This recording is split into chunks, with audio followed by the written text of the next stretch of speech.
Hello, like-minded bitches drinking wine. My name is Talia and I'm a psychologist, and I wanted to give you another strategy because I've been getting some really beautiful feedback about how helpful the strategies that I'm giving you are. So I thought I would maybe make this a more regular thing. And this strategy is for all of our perfectionists out there.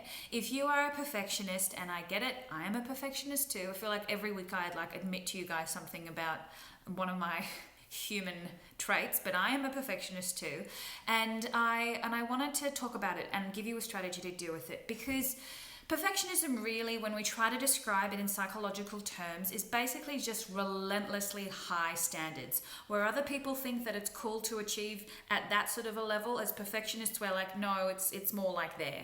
That's kind of where I like to aim high.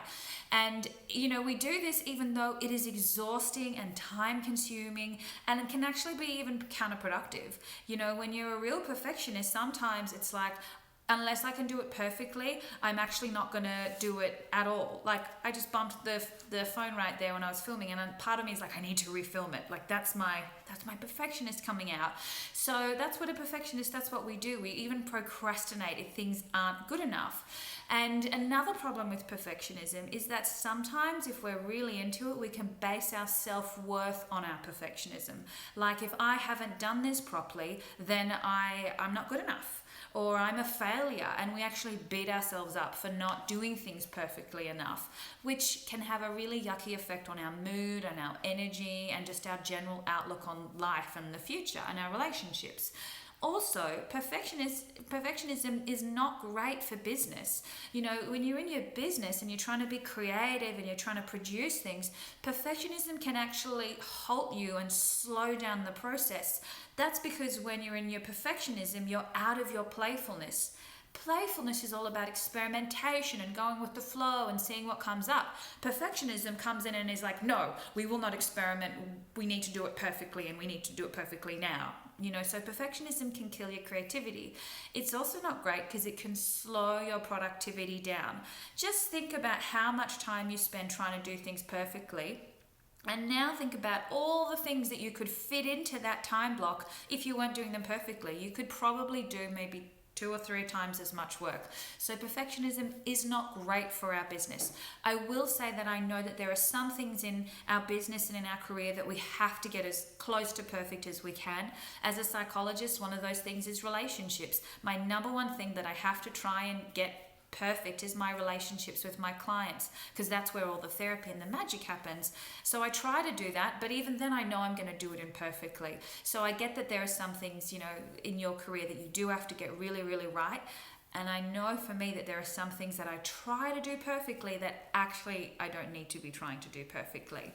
Perfectionism is also not great for your relationships, because when you're a perfectionist, it's almost impossible to not project your perfectionistic standards onto the people around you, whether they're your employees or whether they're your partner or whether they're your friends. It's like we're so used to striving for these high standards of perfectionism that we kind of unconsciously even expect other people to do the same thing. And I notice in my own life that when people around me, if I'm in my perfectionism, if people around me don't meet my unrelenting high standards, I get kind of narky. I'm like, no, do it perfectly like I'm doing it. And that never works out so well, especially not in my relationship. That doesn't go so well when I try to do everything perfectly around the house and keep everything clean. I've really had to learn to let go so that my partner feels like he can live, comfortably in our house. So it's not great for your relationships. And given that, these are some of the downfalls of perfectionism and that we probably do it more than we need to, I want to give you a strategy that you can start to use. And this one's actually a bit more of a challenge. I thought that for all of our recovering perfectionists out there that we could actually do this together, because this one for me has worked absolute miracles. So here's the challenge. As a perfectionist, you probably tend to do things, in fact, you definitely do things from your A game. Everything has to be A game, perfect. The challenge that I have for you is to do things at your D game. That's right, not just your B game or your C game, your D game. So you can do this little exercise, write down one task that you're willing to do this experiment on, and then write down how you would do it if you were doing it in your A game. How much time would you spend on it? How much effort would you put into it? How much thought would you put into it? Exactly what moving parts would go into it? How many drafts would you do? Whatever. What does your A game look like for this task? Then write down what your B game looks like. It should be a little less than your A game, less time, less effort, less energy.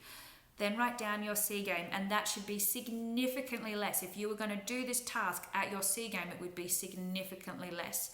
And of course, now write down your D game. What does your D game look like for this task? And it should be like a good half of the work that you would usually do when you're doing it in your A game. And I'll give you an example with these videos. If I'm in my perfectionism, you guys wouldn't get any videos. I would be like, I can't post a video, it's not perfect lighting, or I'm not completely memorized everything that I have to say, or I made a mistake, I have to refilm it, or I'm just gonna hire someone professional to do it.